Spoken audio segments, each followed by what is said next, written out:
Chapter 6, some more observations. A man to whom God gives wealth, possessions, and honor, so that he lacks nothing of all that he desires, yet God does not give him power to enjoy them, but a stranger enjoys them. And again, most of us probably know people who are very wealthy by our standards, but they don't enjoy it. I had a great uncle and a great aunt who lived in Bowling Green, Kentucky.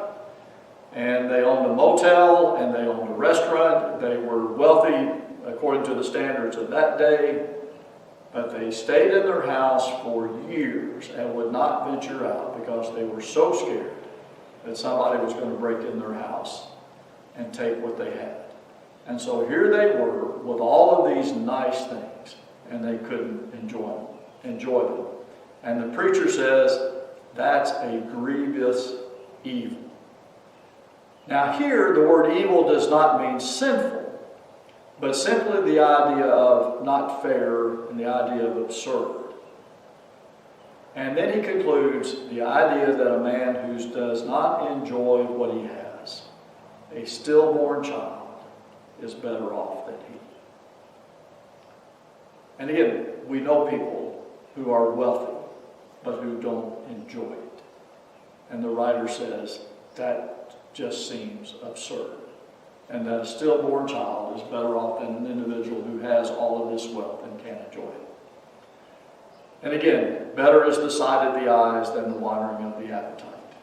Be content with what we have. Man is man and cannot dispute with God. And again, we have to accept this.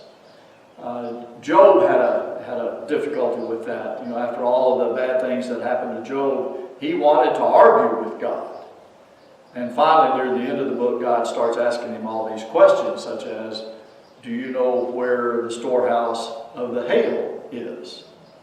Do you know where the light goes when it goes out?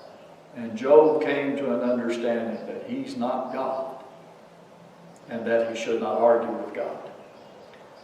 Chapter 7 contains some more observations about life and also a few proverbs. The first 13 verses is an interesting section because there are several sections within this, and they all include the word better. A good name is better. It is better. Sorrow is better. It is better. Better is the end. Say not, why were the old days better than these? And so he is making some comparisons. This is better than this. And so read that, go through that, and again, see what he says is better, and then choose that. There are some more observations, quite a few observations that he makes in chapter 7. God has made the good days and the bad days. Not every day is going to be a good day, and we all understand that, and not every day is going to be a bad day. And so he says, realize that and consider that. Don't be overly wise, the idea of being self-righteous. And don't be overly evil or wicked. Yes, we all are sinners, but don't get carried away with evil. It's not the attitude that, well, yeah, I'm a sinner, so I might as well just go out, and commit some really horrible sin. No, don't do that. Wisdom is better than strength. Even the righteous people sin. And again, one of the great problems of the day is this idea of hypocrisy. Why should I go to church? The church is full of hypocrites. Well, I don't know if it's full of hypocrites, but are there people who claim to be godly people who sometimes don't do what they know they should? Yes. And we need to realize that even the righteous sin. Don't listen to everyone who is saying something bad about you because you know you yourself have cursed others. And sometimes we take criticism of ourselves too seriously, and it hurts us too deeply, even though we sometimes criticize others, and then if we're called upon it, we say, oh, I was just kidding. Well, the other person may be kidding as well, or exaggerating. And says, so don't listen to everything that is bad that is said about you. And then in his quest to find out, using his wisdom, the preacher realized his wisdom was not enough. No matter how wise this individual was, no matter how wise we may be, are never going to be as wise as God.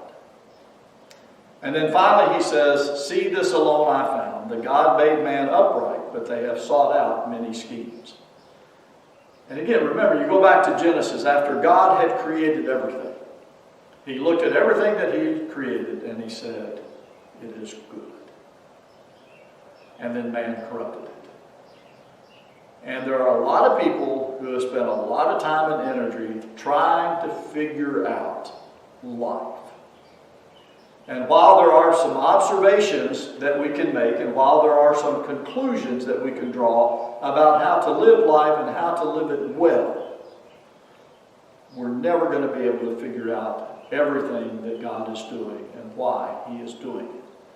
And we need to accept it and not get frustrated. And certainly not take the attitude, well, if I can't figure out why God's doing it, then I'm not going to believe in God. I realize that was a quick overview of the first 7 chapters of Ecclesiastes. Great book. Sometimes difficult to read because it's not written the way our books are written that we're familiar with reading. But keep on reading it. Hopefully I will get out another video here pretty soon about chapter 8 and then 9, 10, 11, and 12 because it appears that we are not going to be able to get back together at least through the month of April. Hopefully we will be able to get back together in May.